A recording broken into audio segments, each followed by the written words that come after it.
We move on to Thursday. By Thursday, at this point, you've got your storyboard, you understand the problems, everyone's in that space. And just quickly going back to Wednesday, that's when you need the decider to make the decision that they're happy with the direction you're going in. At this point, the prototype, everyone has a role. You've got your stitcher, you've got your designer, you've got your content creators. With the prototype, you're just trying to make a facade. Like I said, it's just got to be good enough. That's it.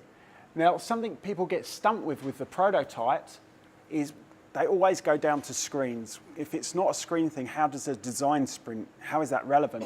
But we believe that you can pretty much prototype anything. So if it's, for example, like this Fox architecture thing, if it's interactive, you can use apps like Marvel app, Flinto, Keynote.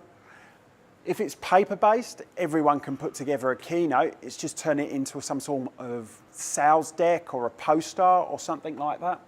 If it's service-based, you can get your team to become actors. And they can bring the test subjects through that service and get feedback from that. If it's a physical space like this, we can transform that physical space, and that can be our prototype. We've storyboarded it. If it's an object, well, if you have access to a 3D printer, you can make a demo. It doesn't have to be perfect. Or you can make a sales deck for the marketing team to try and sell the piece to whoever your users or your testing subjects are.